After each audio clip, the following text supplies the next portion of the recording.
Joey Reese and Big Food Shop. All right, so Nate, we are back here. So you've gone to L.A. Tim Tabor from the Prayer Chain has picked you up. You're sitting on a back patio.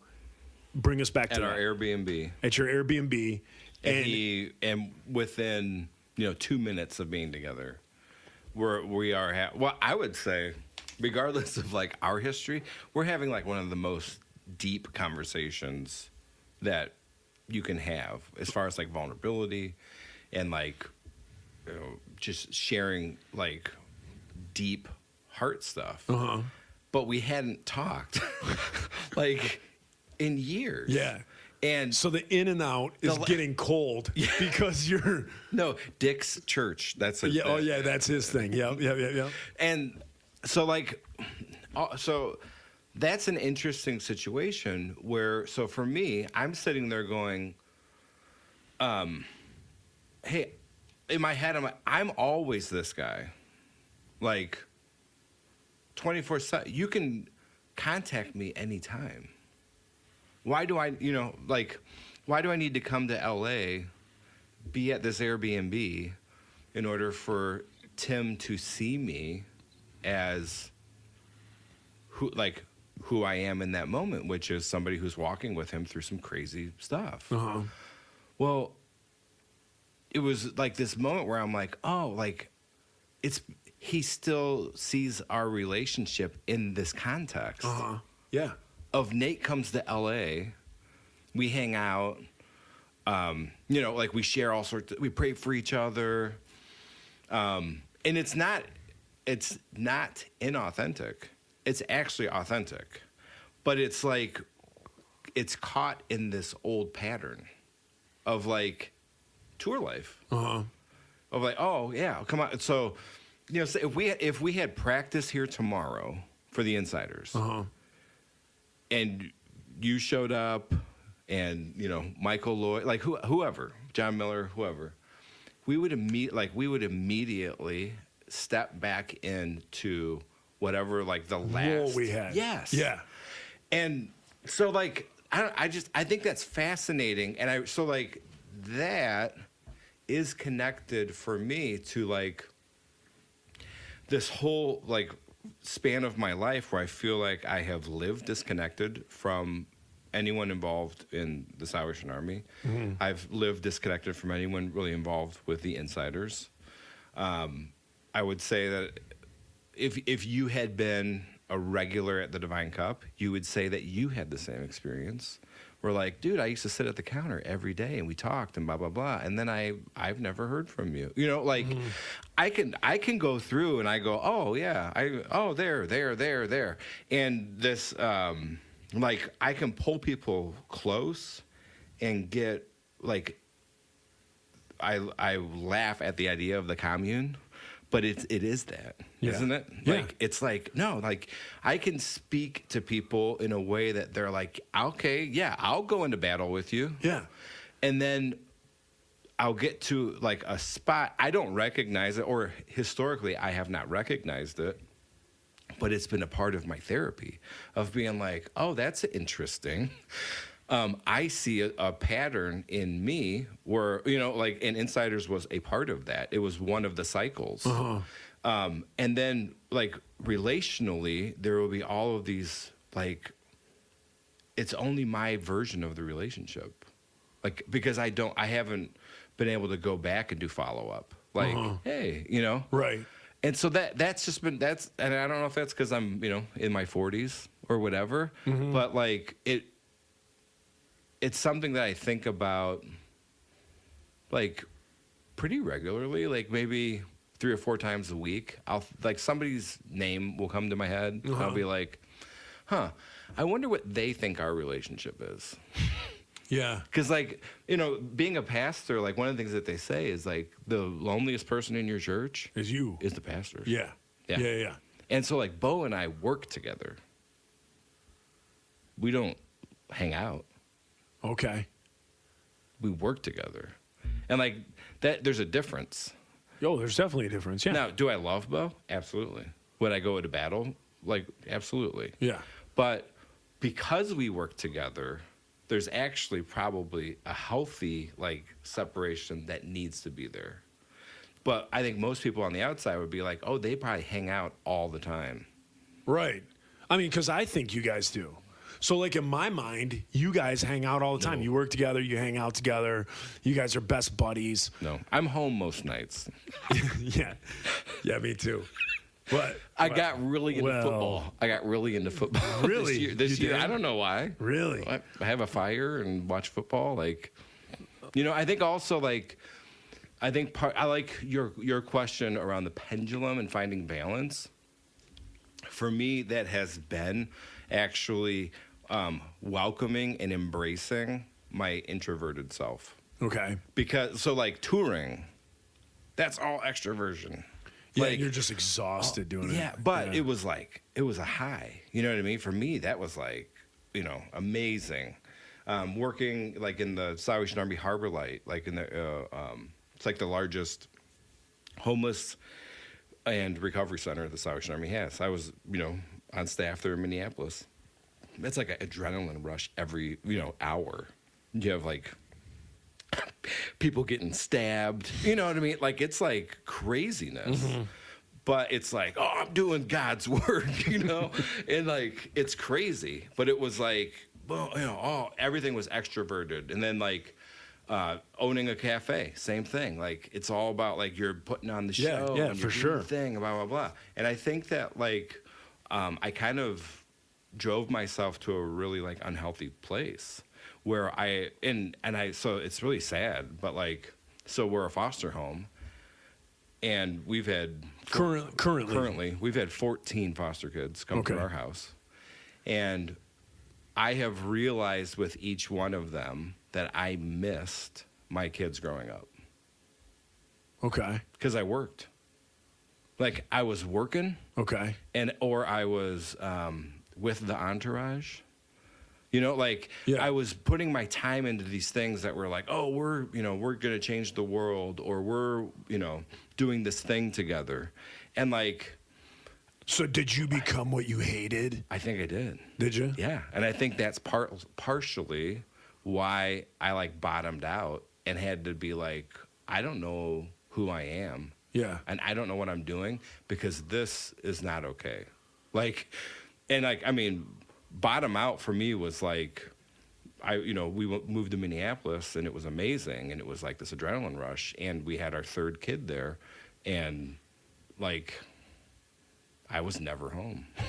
Yeah. Why? Because people are all addicted to crack. Like, there's always somebody. And that's just the insiders.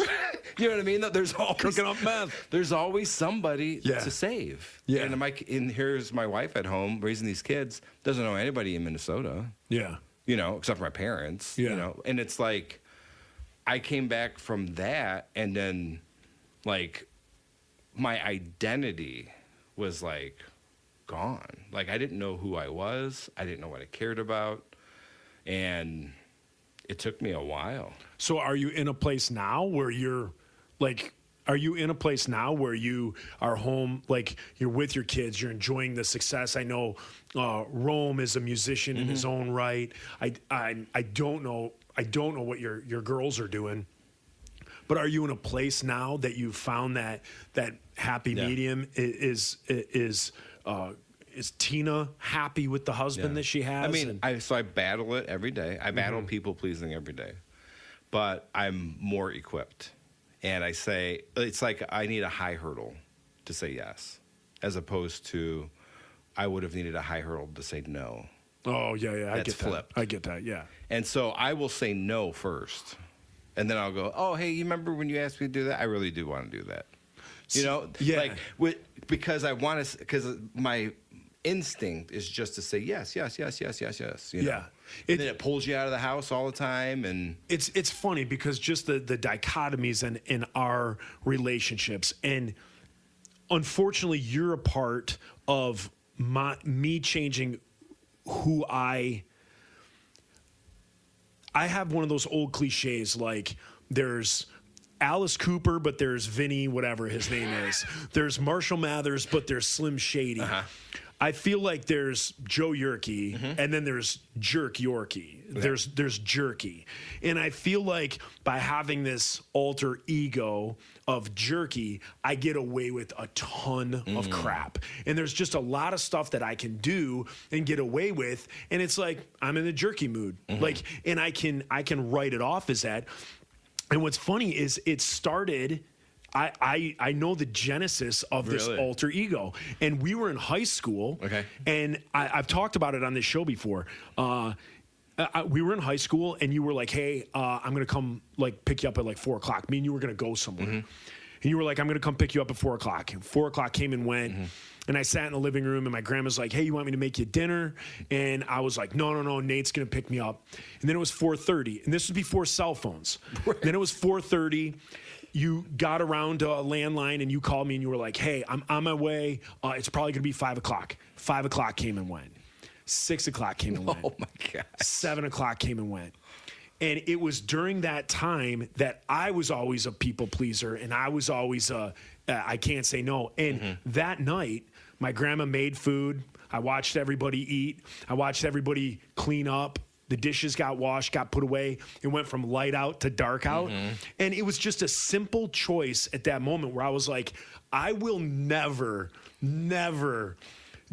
put myself out there again. Oh. No. And I know it sounds more harsh, but I just thought to myself, like, I'm never going to let somebody else kind of dictate how I'm living my life. And it was kind of at that point where I was like, if I'm going to say no to something, now mind you, it was the very beginning, the very genesis of that. And it took years for me to perfect that craft of being an a-hole. And The then, art. Yeah, the art of it. There is an art to it. Is that an Insider, or is that a 5 Iron album? It might be. The Art of Being an A-hole? Yeah, it might be. If not, it's going to be on their next Kickstarter that makes $2 million. Oh, man. So, but like, that's where I am now. So I'm very aware of like what I do like and what I don't like. And if it doesn't fit into that, I have no problem like telling somebody no. I get those feelings where like, if I commit to this is going to be one of those situations where I already know how I'm going to feel when I go to this party. I already know how I'm going to be sitting on this couch, and I'm not going to like that this is going on, and I don't like these people that are around me. And sometimes I have to tell myself, like, no, like, this is life, and you have to meet new people. Because for the longest time, my whole thing was, I have enough friends in my life right now that I don't get to see. And so I don't need more friends. I have you. I haven't seen Nate in 2 years. Why do I want to go to a party of people that I don't know and get to know new people that are like, hey, let's do something Saturday? Dude, I just met you. I don't want to do something Saturday. If I have time to do something Saturday, I want to do something with Nate. And so I kind of got this jerky whatever, which was then solidified by my first divorce. Because after my first divorce, this has been talked about a ton on the show. People are bored of this. This is like next, but because it's just me and you in here, and it's maybe the first time you heard this. Like, my first divorce made me realize, like, I was so broken and so busted that everything that dealt with the church and what people think of me and facades went out the window. Yeah. So I had this persona of like jerky that was kind of made when I went through the current position that I'm in, like my training for my current position. It kind of morphed there. And at my job at the roofer, doing roofing, there's a lot of compartmentalizing and stuff. And so I'm able to compartmentalize and just say, like you talked about with like relationships, like I'm able to say, like, I haven't talked to this person in a while. Like they got put in this box, which got put on this shelf. And if I see this person, I can open that box up and pick up right where I left off, because they didn't contact me. I didn't contact them, but here we are. Right. And you have a shared history. Yeah. And let's just go with it. Yeah. And again, I could take this personality and be like, people laugh at it. If, hey, we're doing this thing this week. I'll have guys at work. Hey, we're doing this thing this weekend. You want to come? Nope. Mm-hmm. And they'll laugh, be like, are you serious? And I'm like, yeah, I'm serious. And they're like, that's Yerke. That's Yerke. He just straight up to your face just tells you no, But it's like the type of, it's that weird type of thing that's my personality. It's just like, I don't care. And not to the point where like, I don't care about me. Like, I don't care what you think about me. It's just like, I don't want to do that, And so when it comes to a situation like this, or, if I would have called you and said, hey, can you do this podcast? You're like, no. I'm just like, oh, he's busy. You're like, I wouldn't take it as like a knock. I wouldn't take it as anything like that, because that's how I would. Like, right. I think like you're the same as me, or this, person X is the same as me. You just don't want to do it. So I really don't take things personally unless people get personal. Right. And so I'm just like, stuff rolls off my back. Little weird stuff doesn't roll off my back. Like every now and then it's like, dude, like this has all manifested itself into this one situation, that's kind of odd. But yeah, that's just, that is what it is. I often wonder, like, what if we had the opportunity to do the band life later in life, so not as 19-year-olds. Yeah, like where you're more relationally, emotionally mature, and so you're able to like step in and just like play music together, create together. Know that you're not just gonna take someone into the band. That you're like, no, actually, there needs to be a vetting process. It's probably not a good idea. Yeah. And to be able to do that, but with the body of a 19-year-old, because getting up right now, playing, we did a couple like street festivals in Royal Oak. That was 10 years ago, though. I know, but even then, I was like, I am so tired. And so it's almost like you feel like the that energy. What do they say? The youth is wasted. On the young. Yeah, on the young. Yeah, youth is wasted on the young. And so I guess I would only hope that like anyone else that had the opportunities that we had is going back and doing the same work that we're trying to do. But I remember like sitting in our semi in our truck, and I can remember Tim saying to us, like, stop complaining. You're doing it. Like so he was talking out of his not doing it anymore. Yeah. Do you know what I mean? Yeah. Like I can remember those conversations where he was like you're overthinking it, or you're complaining, and stop complaining. Like your job is to play shows. That's what he would say to us. Remember that? Yeah. I mean, your job is to get up and play shows. And I think that like there's something about that I even hear like in myself now, where I'm like, Rome, take a risk. Like get in your car and drive to Chicago. Yeah. And find a show and play it. Like stop, do it. Yeah. Do the thing. This is the time to do it. So he booked a show here. He did a show here. They had like 90 kids show up. Yeah. It was amazing. It was an amazing night, but it was like stop talking about doing it. And do it. Book a show. Yeah.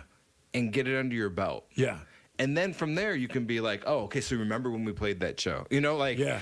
And so like that's been part of like my drive of like create anything you want. Like I don't care. I've gotten so like the people pleasing, I've gotten messages from people that are like, "Oh, Rome's not following suit with the Insider." And I'm like, he's not in a Christian ska band. He shouldn't. He should do what's authentic to him. Yeah. And if you're upset with Rome because he swears, like we're probably not in the same space. Yeah.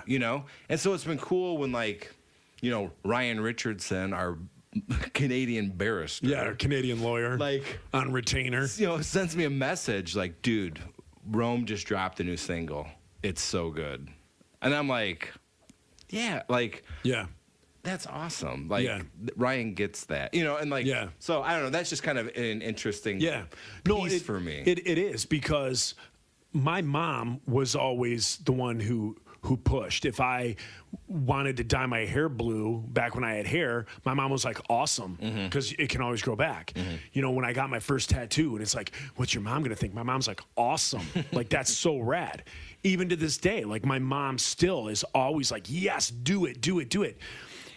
So like with my girls, like my oldest wants to be a teacher.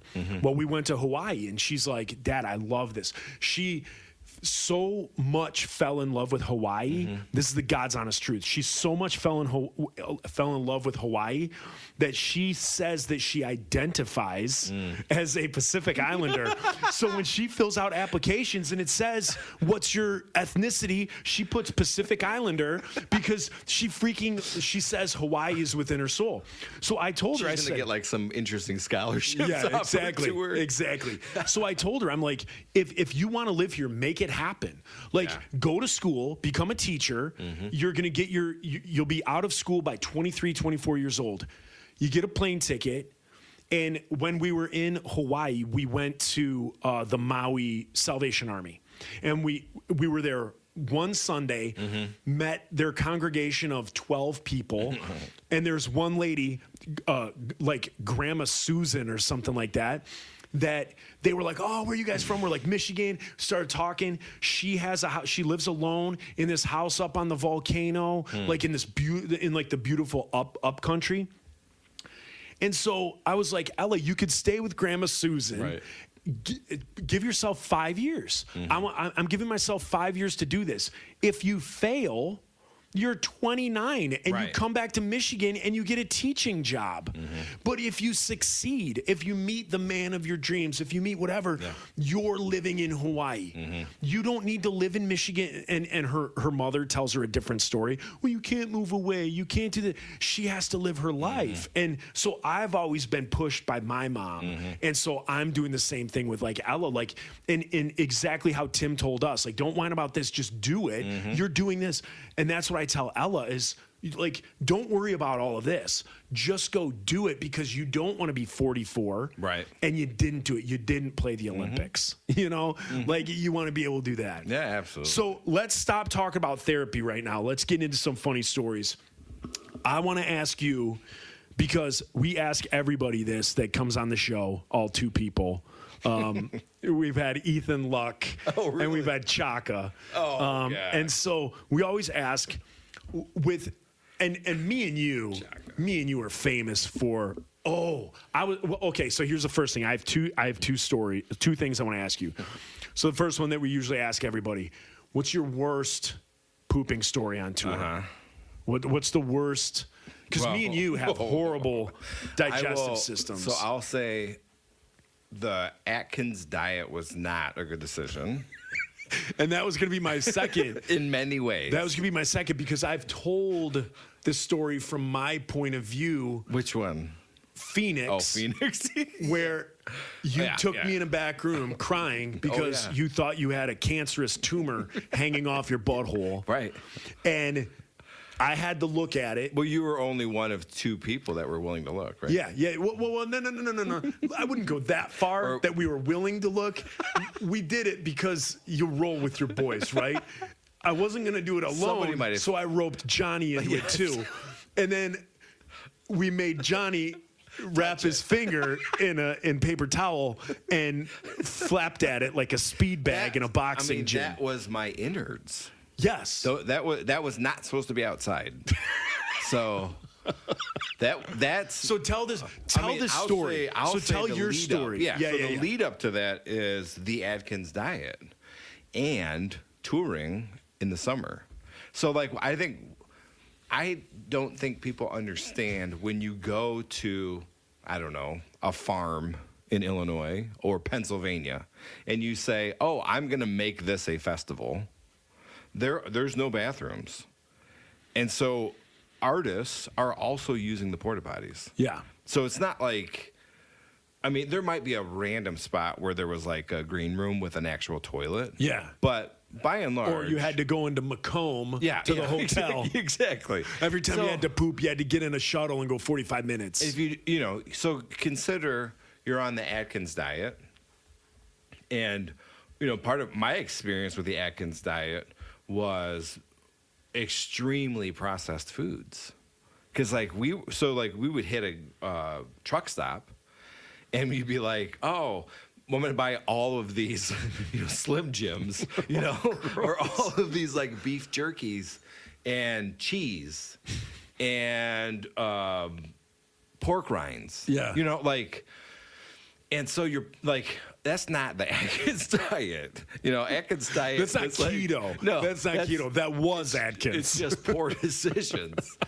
And you would, in a good situation, you would be in a bathroom and you would push for, 15 minutes, and it felt like you were pooping a softball. And you'd get up and it would be like a fingernail. You know what I mean? Like, you felt like you just birthed something, but it was like nothing. I mean, you got nothing for all that work. Now take away the bathroom, and you're sitting in 100-degree Porta potty. Just birthday cake in on top of other people. Sweating. Yeah. It was, and you're dehydrated. None of us were wise. We didn't know what we were doing. It was the youth. Absolutely. You couldn't do it nowadays. Absolutely. Nowadays, I'd fall out. Yeah. Oh, absolutely. So think about, that it was a tour where we were hitting festival after festival, and I was on Atkins. Why? Because I hated my body, because of my brother wounds, which I've also dealt with. But I thought I was fat. I always wanted to look like someone else. I look back at those pictures, Joe, and I am so sad for myself. Like, I know how I thought I looked. I know. Well, I'm the same way, Joe. I look back then, and I thought like so I had a sad. big old gut, Yeah. and I was the closest to having abs. Yeah. I probably had a 4-pack, Yep. and I thought I had a gut, and I would so kill to sad. go back to that. Yeah, it's so sad. I wasted so many years caring about that stuff. But it is what it is. I got it now because I'm in the single scene, but You're like, let's stop talking about therapy. And everything I talk about it's is just therapy. It's all right. It's all right. But so think of that. Summer, porta potty after porta potty after porta potty. And I start to realize that I have, burning, and I start waking up with blood in my underwear. And so I'm super afraid of that, afraid of what's happening. Yeah. It's super painful to So go you to the guys, bathroom. here's the two sides of the coin.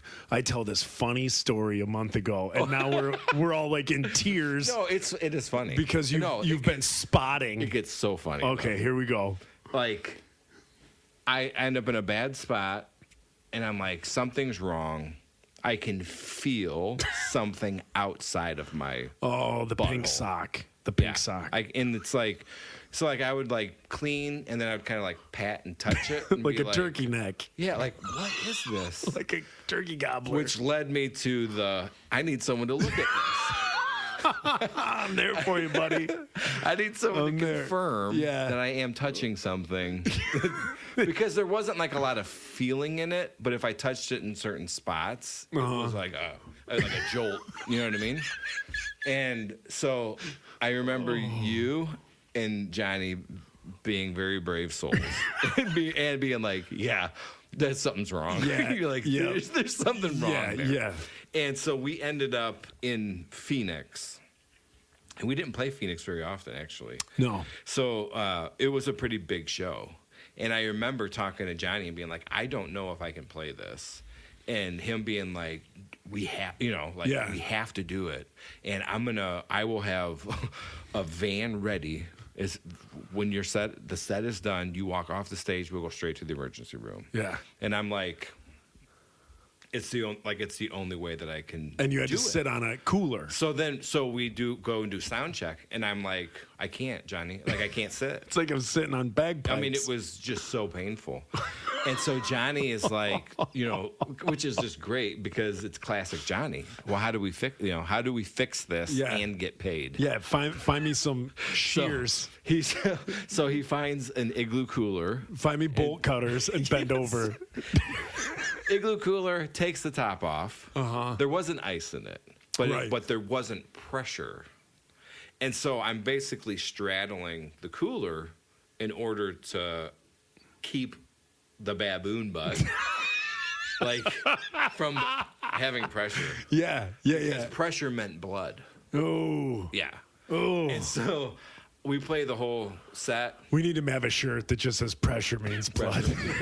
Insiders. We play the whole set. I get off the stage. I have blood, all over my shorts. And Johnny and I get in a car and we go straight to the. I thought you and emergency Bo room. went. So, Bo may have shown up. Like, I may not remember that, but Johnny was there, and here's why. Was he? Yes. Okay, So- because I always tell the story that you and Bo No. went to the hospital. No. So Johnny and I. So again, for those of you that are Patreons, you're gonna. This is full circle. Johnny and I are in the ER, and the doctor has me laying on my side, and Johnny's just like sitting there, and he's and Johnny was like super. You are loyal. Johnny is also like crazy loyal. Yeah. And Johnny was very loyal to me. Like, he had some hard conversations with people and stuff under my direction. So, like, there was a lot of trust there. There was a lot of vulnerability. He's sitting on the chair, and the doctor's talking to me. And he's like, roll over. And he's, looking at this piece of me that's hanging out. And he says, awful. this is, there's an abscess. We're probably gonna have to lance it. If we lance it, there's a potential that you could lose control of your bowels, that function. And I'm like crying, and he's talking to me, but when I look over, he's looking at Johnny, and he says, "Is there a reason why there would be so much pressure down there?" And Johnny's like, "Well, every night he gives 100%."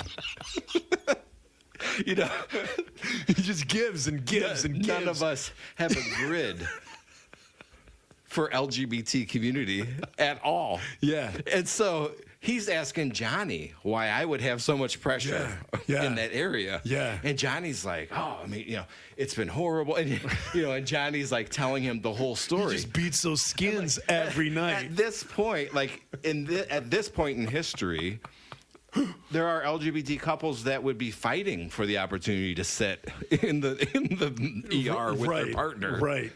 So he thinks Johnny and I are a couple, and neither one of us are aware of that until afterwards, when we're like kind of replaying it of like what was that experience that we just had. Turns out they gave me some really good like steroids and whatnot, and everything shrunk back to where it was supposed to be. I remember you showing me the anal suppository that Yes. you had to insert. Yeah, every night. And it was about the size of my thumb. Yes. And It was waxy, and it like you ended up with a waxy like puddle in your underwear every night. And so we were on tour. Yes. And so it went from blood Yeah. to now I have a waxy. So Like this white, creamy, waxy. yep. And if you would have looked at my pants after any show, there was like a grease stain on my butt because the I have that suppository now. had been dripping. I have that now. Yeah. Yeah. I remember after that, like one of the first few days, you were inserting these things and you had to squat down like a catcher. Yeah. And stick it up there. and or lay on my side. do it. Yeah. And Which so I Became my remember preferred method. I remember you called me into the bathroom once, like, Joe, you got to see this. And I was like, are you kidding me? And I went in, and it was like the wax plug. Like when you pooped, that came out first. So it was like your turd was in the toilet, and then there was just this big white, it looked like yogurt, like poured in there. Yes. And I'll tell you what, people on this podcast, what we just said was gross. People won't they'll make jokes about it. Don't talk about dead rats on this thing. Don't ever talk about, people will be so Here's offended. one of my favorite moments, though, and there are a few times that I will go to a rest area and not think about this. Okay, let's hear it. I went into the restroom, into the rest area, and I was probably 10 paces ahead of you, Okay. and I looked down into the urinal. And there was like a toupee of hair. I remember this. It was one of the funniest things you've ever said to me. in the urinal, and I saw it, and immediately you walked in, and I was like, I think we've been here before. And you're like, why? How? And I was like, oh, because I ripped all my pubes out. Yes. And it was just this mound. And I often think, what happened there? Like, why was that there? I thought about that. In the third week of October. I was at a conference in Traverse City. And I went in during the conference. I went into the restroom. There's 400 people Right. there. I went in the restroom, went up to the urinal. And in 2021, it's not often you see pubes anymore. Right. People shave. People manscape. Manscaping.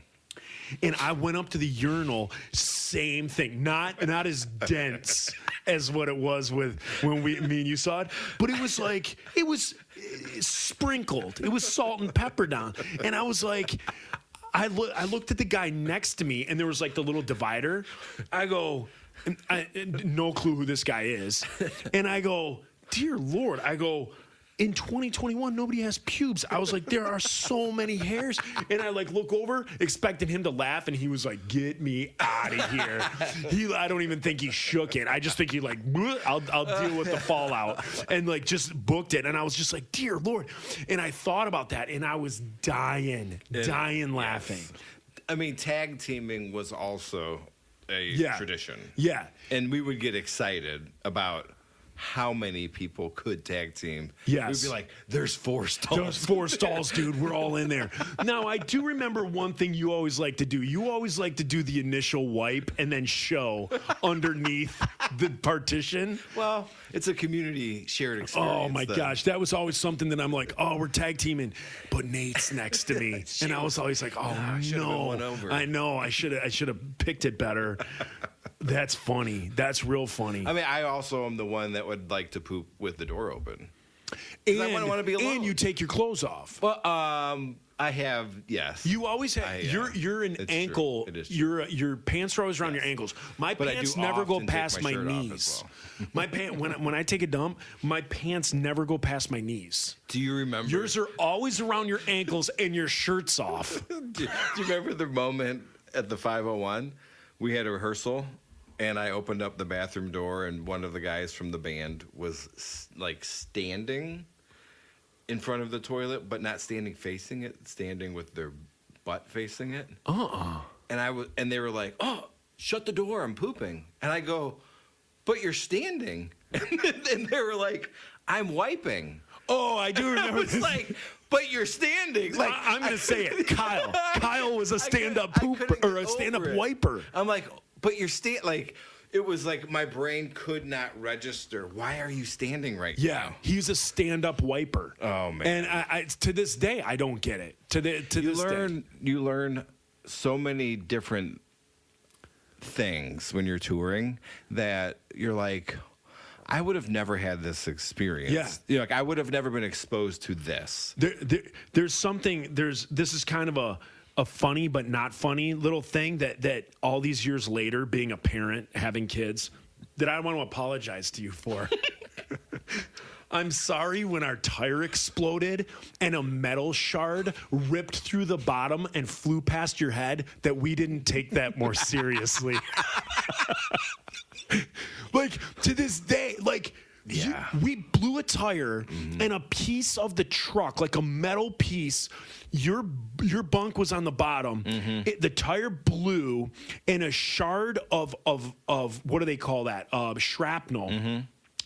Had enough force, it ripped through the wood of the bottom of the truck, went through your mattress. We'll call it a mat. Yeah, went through that and like hit the top of your bunk 6 inches from your head. Well, think about it. And we're all it. like, "Oh crap, we blew a tire." And you're like, "Dude, this just flew by my head." And we're like, "Yeah, we blew a tire." And you're like, "Guys, this just flew."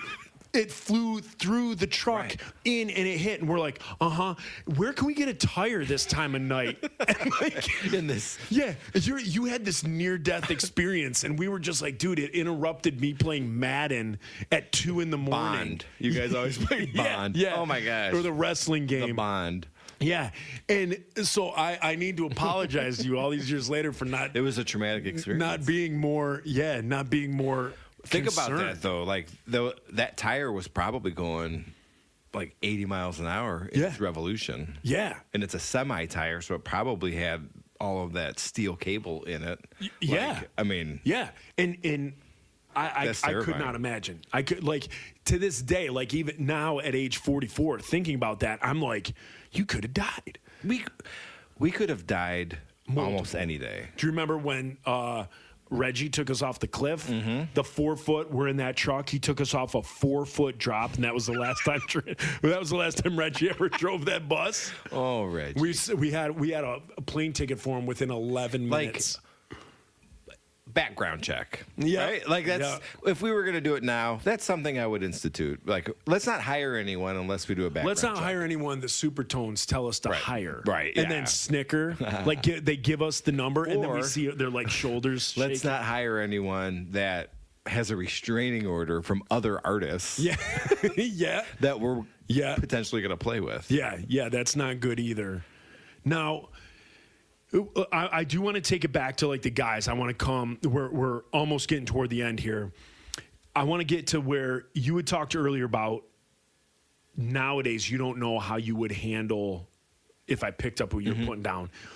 You know that you play a role with each person, and you're concerned that if you saw that person today, that you would have to play that role or be that person. And if you're not that person, how are things going to go?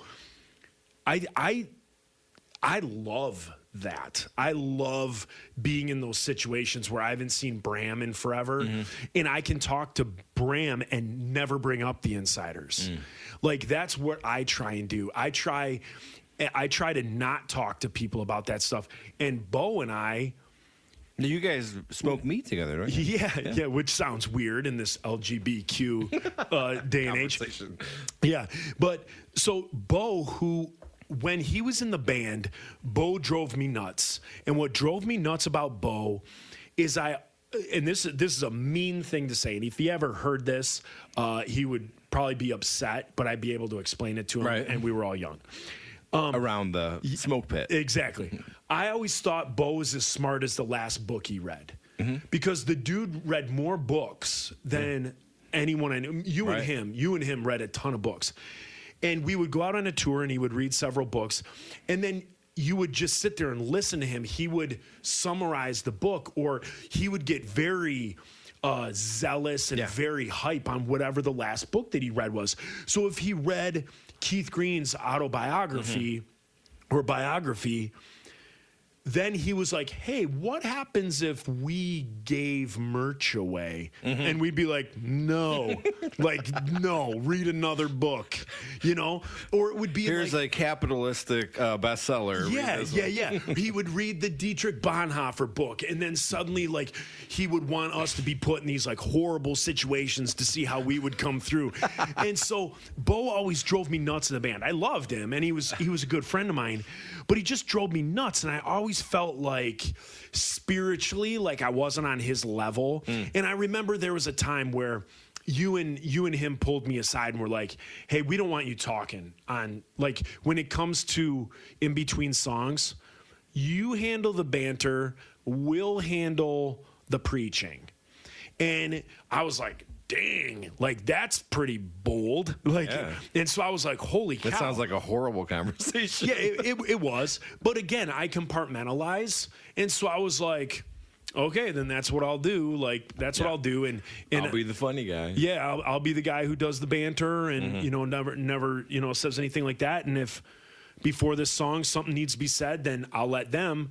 And so there were a lot of those moments where it was like a time where something needed to be said and everyone's looking at me and I just did the like child thing where it's like I fold my arms like, you're on. You said it. Yep, get up there. Even though you wrote the words. Yeah, exactly. Like how horrible is that? And so Here's this thing that you have spent all this time and like become vulnerable. well, Don't say anything about it. Let us do the talking. I know, but I can't say you guys were wrong because I was the Christian that like didn't read my Bible. I was the Christian who went up there and did what I did and regurgitated what I had learned in Sunday school and did all that and did what my heart led me to say.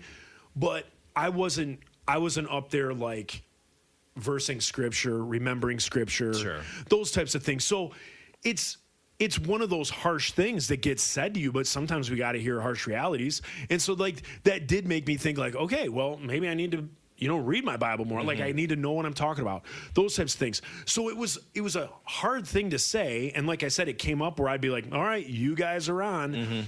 So I understood what was being said to me and I accepted it. And it was hard to hear at first, but then over the years, I was kind of like, well, duh, I'm playing video games. He's studying scripture. So of course these two are going to be the ones that should be the ones to talk. You know, if I want to talk and I want to, you know, Jason Carson would get up there with an open Bible Right. and Carson would preach. And I was like, I'm not Carson. I'm not Nate. I'm not Bo. So I always saw Bo, like you were different. Like you're always like a brother to me. I still consider you like a long lost brother. And like I said, we can pick up and go right at it from where we left off. But Bo was never like, we were friends, we were acquaintances, but we were never like close. And I always saw him as that like the guy who poo-pooed everything because of Christianity or the last book that he read. And then The Insiders ends and 20 years go by and I find out that like I'm huge into grilling, cooking. And in the past like 3-4 years, I've gotten into like smoking meat. And I learned that Bo was too. Right. So Bo and I have this like brand new relationship that's so fun to like out of the blue. It's Labor Day weekend and I get a text from Bo. Like I haven't gotten a text from Bo in 20 years, but I get texts often from him. It's Labor Day weekend. What are you cooking? Let me see pictures. You know, he'll show me pictures of like the smokers that he's building and he's welding and all this stuff. And it's this new relationship that we have, and he's always inviting me down for cooks. And just the way the cookie crumbles, I can never make it.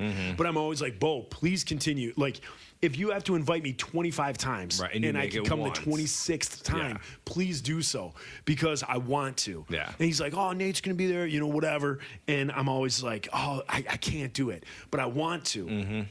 So it's like these friendships and stuff. And then by Facebook, you know, being able to connect to people on Facebook, Michael Lloyd, getting able to connect to him again. And I interviewed him on my Average Jerks podcast, and to be able to just meet up with him again and chit chat and all these different things.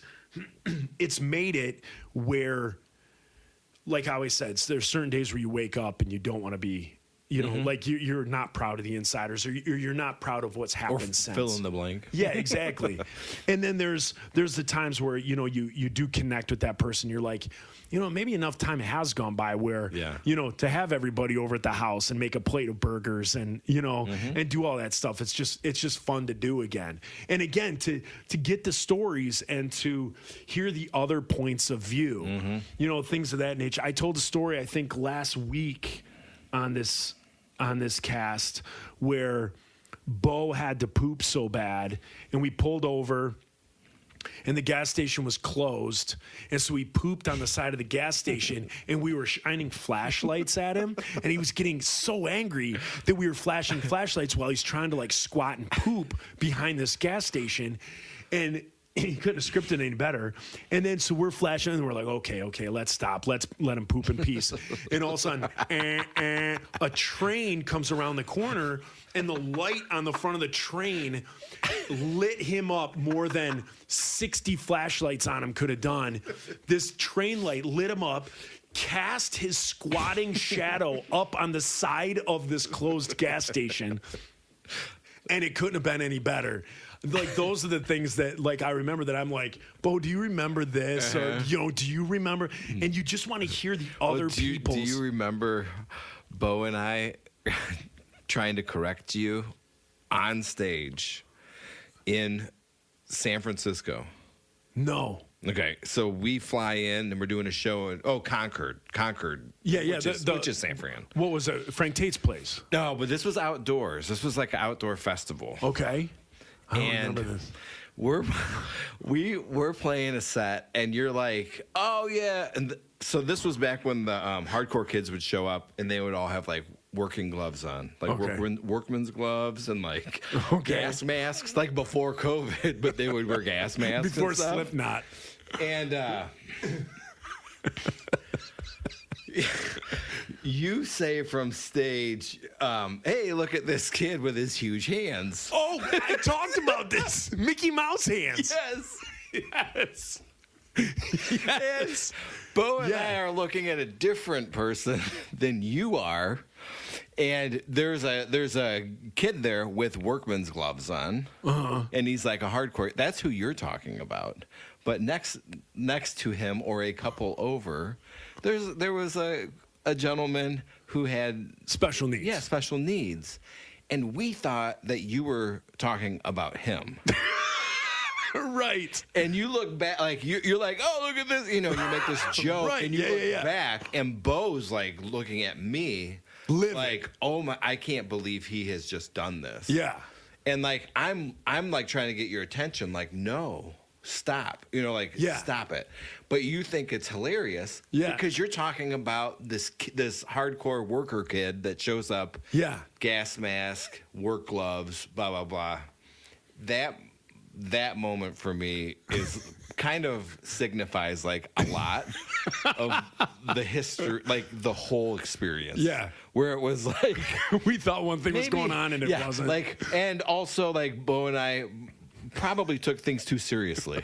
You know what I mean? Like we missed the moment, thinking like, oh, we need to protect the vulnerable, that are here Yeah. because Joe's reckless. Yeah. Right. Yeah.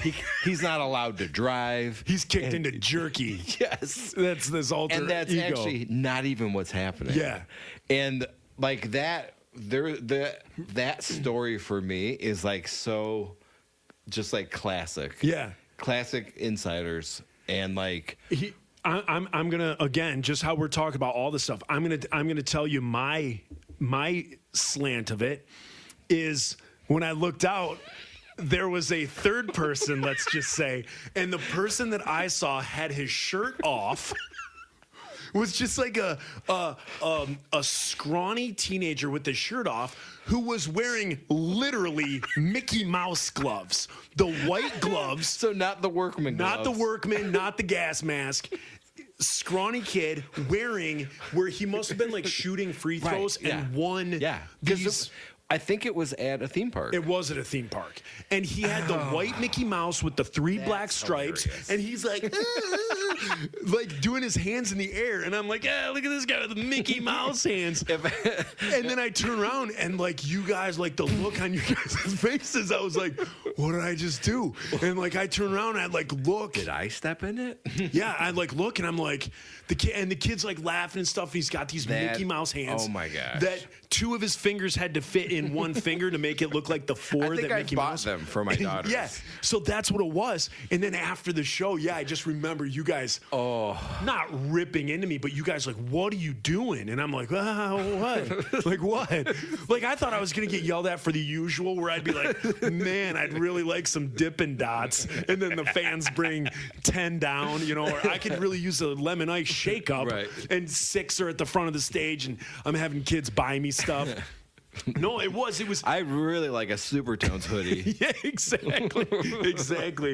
And so that's what it was my point of view is I saw this kid literally with Mickey Mouse That is hands. so funny. And then you guys saw the special needs, like Down syndrome kid. Yeah, who was like loving life and loving the show. Yeah. And I was like, why would you say, like, why would you point him out? Like, Yeah, no. Just let him be. He's just doing it, he's enjoying himself. No, yeah. Oh, that's so That's funny. phenomenal. Yeah. There are so many things. Nate, we're over the 2 hours. I don't want to take up any more time. I want you to get home to your family. We're at the 2 hour mark. Patreons. Nate, you're local here. I don't see enough. I'm going to have, I'll be doing like a lot of, I think, interviews coming up here. So I'd like to have you back on because I know there's a lot more to talk about. I mean, we did an hour and a half of therapy and just started getting next time we have to meet somewhere where we can have beers because right now we're in the church and the window's open. We can have beers here. Can we? Yeah. Oh, my. Oh, yeah. I like this. So, normally, Reese and I are about a pint deep in these stories that we tell. Your Michelob Ultras. Yeah, I'm at least 6 Mick Ultras in, and he's a gallon of Don Q rum. So we'll have to do something fun. We'll have to do it again coming up soon here and touch some more. So absolutely. Patreons, I want to thank Nate for coming, and you guys, I want to thank you so much for again contributing any dime, anything. You guys, you listen to me talk about poop stories and killing mice and rats, and then you lambaste me on Facebook, and it is all good. Let's keep it up. Let's keep doing this silly little community that we have. And I just, again, want to thank you so much and keep Reese in your prayers and his family. And we will see you. Bye. Thank you much. See you next time. Raise the roof, let the walls hold down.